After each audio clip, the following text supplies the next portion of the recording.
Бәріне сәлем, қалдарыңыз қалай? Бүгін Индира сіздермен тағы да бір күшті пайдалы ақпаратпен бөлісейін деп тұр.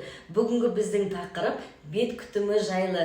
Егер сіз де беттің күтімі жайлы бір күшті ақпарат білетін болсаңыз, маған комментарияға жазып кетіңіз. Мен міндетті түрде оны жасап көріп, потом результатымен бөлісетін боламын. Ал сұрақтарыңыз болса, маған жазып кетіңіздер. Мен сол сұраққа видео түрінде сіздерге жауап беретін боламын. Ал пока менің қазіргі бет күтімі жайлы сөйлесейік. Мен бүгін сіздермен 3 жақсы көретін рецептінің біреусімен бөлісемін. Ол бір ингредиент тұрады және өте пайдалы, өте қолжетімді. Сол ингредиент не екен десеңіздер, маған подписка жасап, лайк қойып кетіңіздер, содан кейін әрмен қарай видеоны көріңіздер.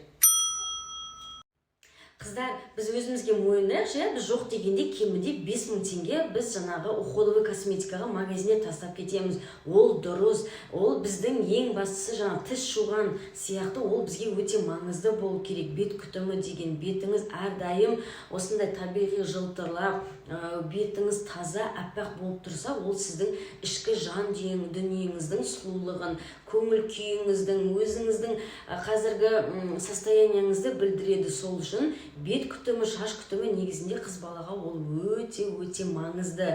Жаңағы біздің рыноктағы ең танымал корейский, немецкий, итальянский брендтердің қайсы сізге ыңғайлы, қолжетімді, сол брендтерді обязательно пайдаланып, күніне 2 мезгіл жасап отыру керек. Мен онымен келісемін, мен оны қолдаймын. Міндетті түрде жаңағы құрғақ бет, не майлы бет деп, оны өзіңізге лайық, сіз қай сізге больше келеді, құрғақ бетке ма, майлы бетке ма, дұрыс таңдау білсеңіз, бетіңізге олардың пайдасы өте көп.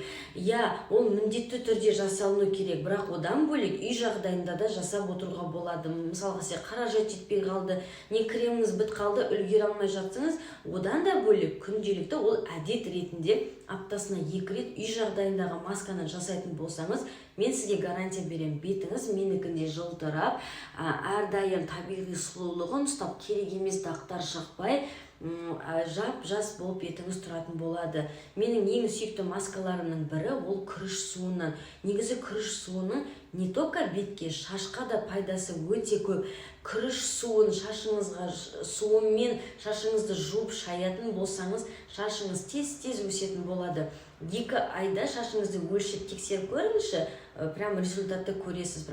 100% шашыңыз өсетін болады. Сол үшін жасап көріңіз. Міндетті түрде, только күрішті қайнатасыз, қайнағаннан қалған суды шашыңызға жағып отырасыз.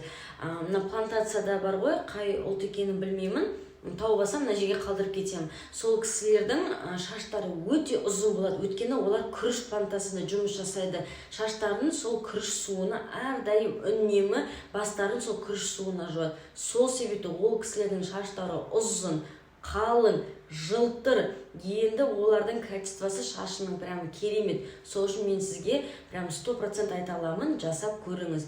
Дәл солай сол күріштің суы біздің бетімізге де берер пайдасы өте көп. Оның күріштің суындағы витаминдердің құрамы деген шексіз. Күріштен маска жасау өте оңай және көп уақыт алмайды. Ең алдымен күрішті әбден жақсылап жуып аламыз, одан кейін оны пісіріп аламыз.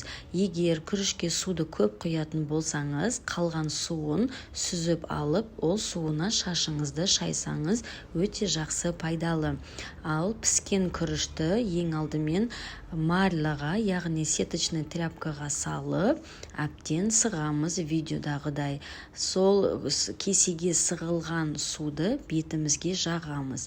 Ал қайнағандағы қалған суды шашымызды шаямыз. Сол кезде пайдасы өте көп. Күніне 2 реттен тоник немесе лосьон ретінде пайдалануға болады.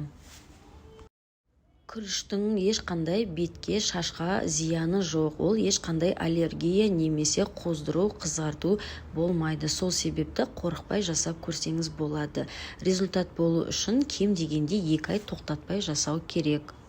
Марляға салып, оны әбден сығып аласыз. Сол марлядан шыққан суды кешіріңіздер, бетіңізге жағасыз. Сол кезде бетіңіз осылай құнарланып, жылтырап, табиғи сұлулығы қалпына келетін болады.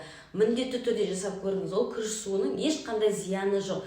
Күніне 2 мезгіл бетке де жағуға, әр шаш жуған сайын күріш суымен шашыңызды жууға да болады.